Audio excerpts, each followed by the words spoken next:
願耶穌嘅光照耀你嘅心。今日嘅靈修係喺加拉太書2章3到5節，經文係咁樣講嘅：但與我同去的提多，雖是希利尼人，也沒有勉強他受割禮，因為有偷着引進來的假弟兄，私下窺探我們在基督耶穌裏的自由，要叫我們作奴僕。我們就是一刻的功夫，也沒有容讓順服他們，為要叫福音的真理仍存在你們中間。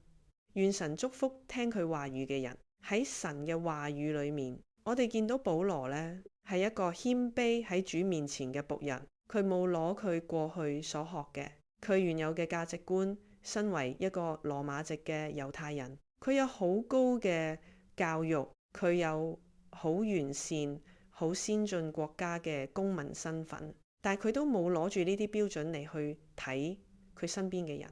我哋睇得到佢同工嘅提摩太係猶太人，其實佢係個混血兒，佢係猶太人同希臘人嘅混血兒。然後而家提到嘅呢個提多呢，係一個希利尼人呀，亦即係希臘人呀。因為希臘人冇受割禮呢個背景，而割禮呢係源於猶太教。之前我哋就有提到，猶太嘅領袖亦都希望基督徒可以遵守猶太嘅律法，但保羅喺呢度就提出咗一個非常重要嘅理念，一個神學理念。我哋喺耶穌基督裏面係有自由嘅，我哋唔再做呢啲律法嘅奴僕，而且你要得到呢個自由唔係容易嘅，因為呢個律法人哋對我哋嘅期待會好容易就將我哋喺呢個耶穌基督裏面嘅自由奪去。有一點就係好似呢個情緒勒索、道德綁架。道德綁架可能係更加適合。你係一個基督徒，你點會做呢個？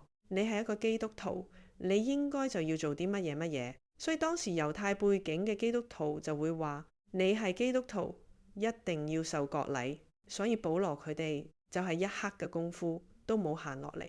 佢就用呢個形容，亦都真係幾有趣嚇。即係一點都閒唔落嚟，佢哋冇放鬆，佢哋極力咁去堅持住，因為呢個就係真正嘅福音。福音係要等我哋得自由嘅。今日主耶穌好唔容易將我哋從罪惡裏面拯救出嚟，我哋冇必要將我哋得救嘅弟兄姊妹再推入另一個火坑，等佢哋受呢個律法嘅限制。咁我就回想啦。有一次我哋喺家庭靈修嘅時候，仔仔就問我一件事，帶住呢個少少私心就嚟，有啲似試探。佢就話：媽媽，你覺得 Democrat 係好基督徒嗎？點解佢咁問呢？就係因為好多人，甚至有一啲比較保守派嘅基督徒覺得，只有呢個共和黨 Republican 佢哋先係榮耀神嘅好基督徒。呢啲 Democrat 咧就完全唔屬於神。的確你會聽到呢種論點，但係我會話基督徒裡面可能唔係，可能係一定有一啲係共和黨，有一啲係民主黨。我哋唔可以以政治嘅立場嚟去定呢個我哋自己主內弟兄嘅身份，因為咁樣我哋亦都用一個道德嘅綁架，將佢原本喺主耶穌基督裡面有嘅自由攞走咗。佢嘅心裏面有良知，每一個信徒都有良知，佢可以選擇。咁當然佢成熟嘅時候就做更加成熟嘅選擇，唔成熟嘅時候佢亦都有佢嘅選擇。